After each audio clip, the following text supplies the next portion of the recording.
Doctor Gopal Krishna और मैं आपसे 3 सवाल मैं अवधेश राय जी से बात कर रहा हूँ, जो बेगूसराय से इंडिया के लोकसभा के प्रत्याशी हैं, स्थानीय विधायक हैं और नहीं पूर्व विधायक, स्थानीय पूर्व विधायक हैं।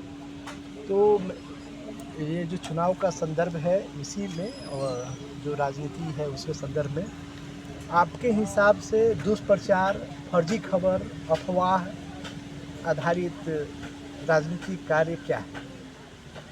देखिए, मोदी सरकार झूठ की खेती ही चलाती है।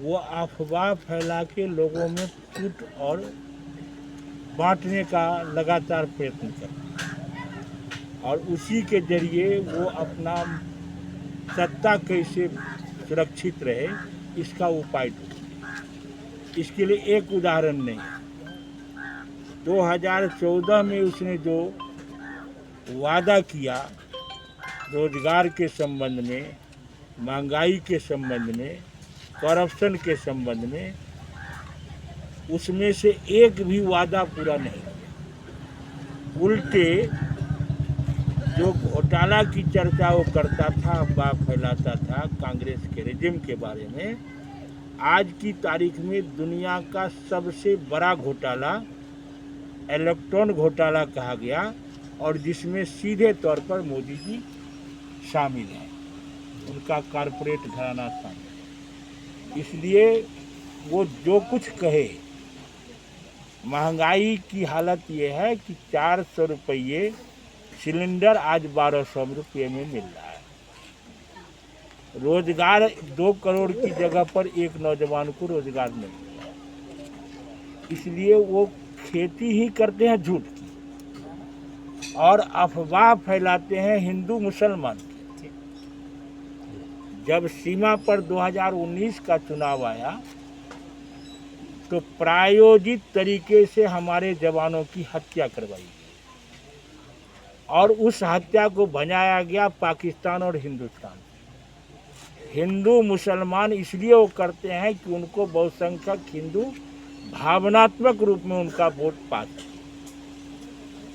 वो कहते हैं अयोध्या जी में हमने भगवान को जन्माया, और मैं समझता हूँ कि जिंदगी में भगवान को जन्माया नहीं, भगवान ने सभी इंसान को जन्माया, खुदा ने सबको जन्माया। इसलिए खुदा भगवान हम सबको एक समान मानते हैं। इस तरह की अफवाह और कहीं कोई बात झंझट नहीं है। हमारे जिला में खातोपुर की घटना है, उनके लोगों द्वारा तैयार किया गया, गुंडों ने हनुमान की मंदिर पर डंका चलाया और उन्हीं के द्वारा तैयार किया गया गुंडों ने वीडियो बनाया और कल हो करके माननीय, नाम हम नहीं लेंगे, माननीय पहुंच करके इस बात को भड़काने का प्रयास किया गया कि झंझट हो जाए। इसलिए ये एक नया कहानी थोड़े है। जो वर्तमान अभी हिंदू समुदाय में कैसे फूट हो इसकी भी चाल वो चल रहा है। एक तरफ कहते हैं आरक्षण खत्म होगा, एक तरफ कहते हैं जो इंडिया गठबंधन के हमारे महागठबंधन जो बिहार में है उसने जातीय सर्वेक्षण करवा के और इस बात का घोषणा किया कि उसके आधार पर हम आरक्षण निर्धारित करें, शुरू भी कर दिए। अब वो कहते हैं कि नहीं, अब हम आरक्षण तो हम भी लागू किए। कहाँ लागू किए? क्यों नहीं इंडिया में जातीय सर्वेक्षण हुआ? लेकिन अब बात फैलाते हैं कि हम भी साथ हैं। क्या कहेंगे उनको? अभी वोट के राजनीति के लिए वो कहते हैं कि ये शूद्रों को भटकाते हैं। वोट की राजनीति के लिए वो कहते हैं कि ये फल्ला आदमी के इज्जत पर हमला बोले हैं। हम शूद्र और बाभन नहीं करते। बछवाड़ा में एक भी जातीय तनाव पैदा नहीं होने दिया अपने 30 साल की संसदीय विधायिका राजनीति में। तो इतिहास है बछवाड़ा का, गांव-गांव जानता है और हमारी पार्टी भी नहीं करती। ये दूसरा सवाल है आपसे, कि क्या आपको या आपकी पार्टी को दुष्प्रचार या फर्जी खबर का टारगेट किया गया है? प्रचार तो कर ही रहा है, एक पे एक टारगेट करता है, करने से क्या बनेगा?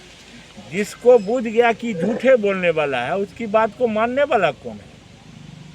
प्रचार हो रहा है कि जाति के आधार पर ही गलियाते हैं, और जनता ही जवाब दे रही कि गाली उसको कौन देता है? गाली तो तुम देते हो।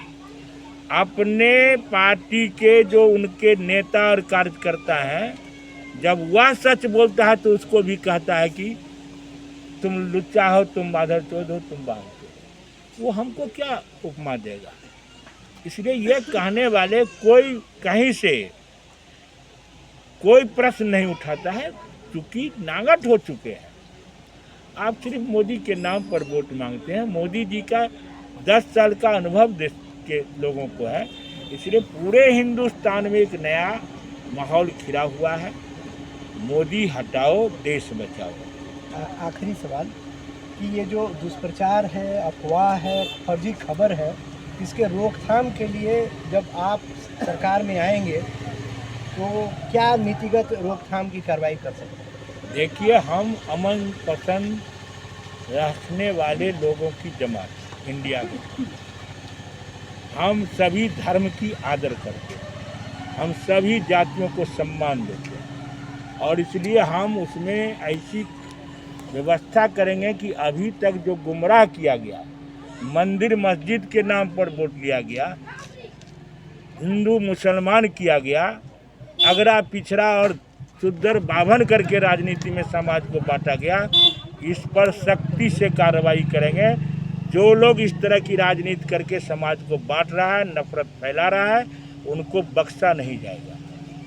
ये हम लोगों की नीति रही है। और जहाँ भी, और ख़ास करके बेगूसराय ज़िला में वामपंथी दल, सोशलिस्ट, कम्युनिस्ट बहुत मजबूत गढ़ है, और यहाँ पर एक भी गुंडागर्दी को हम नहीं चलने दिया है। नहीं तो दर्जनों बार प्रयास किए गए कि दंगा फसाद हो जाए, कभी जातीय दंगा बाभन सुद्दर में, कभी जातीय धार्मिक दंगा हिंदू मुसलमान, लेकिन नहीं होने दिया। बिल्कुल आखिरी सवाल, जो वर्तमान के सांसद हैं, जो इन्होंने वायदे किए थे, क्या उन्होंने पूरे किए जनहित में? ये हमसे क्यों पूछते हैं? ये जनता बता रही है। और इसलिए आज की तारीख में बेगूसराय जिला की जनता को धन्यवाद दीजिए, जिसने बड़ी ही मशक्कत और बड़ा उम्मीद से उस जुमला में फंस गया था और उनके चहेते को संसद भेज दिया था। वही जनता आज हमारे साथ खड़ी है, और इसलिए चाहे वो जदयू के समर्थन करने वाले लोग हों, चाहे भाजपा के समर्थन करने वाले लोग हों, एक बड़ा हिस्सा महसूस कर रहा है हम ठगे गए। इसलिए, और वो ये भी मानता है कि हमको बाहर से बेगूसराय के दर्द को नहीं समझने वाले को माथे पर लाद दिया गया। इसलिए बेगूसराय की सुगंधित मिट्टी में जन्मने वाला बेटा बेगूसराय का नेता बनेगा, ये समझ उनका भी है और हमारे समर्थक इंडिया गठबंधन के लोगों का है भी। इसलिए रिजल्ट भी उसी हिसाब से मिलेगा। हम नफरत फैलाने वाले की जमानत बेगूसराय जब्त करवाएगी, और इंडिया गठबंधन के जो शानदार कार्रवाई रही है उसको शानदार जीत दिलवाने का काम करेगी। बहुत बहुत धन्यवाद।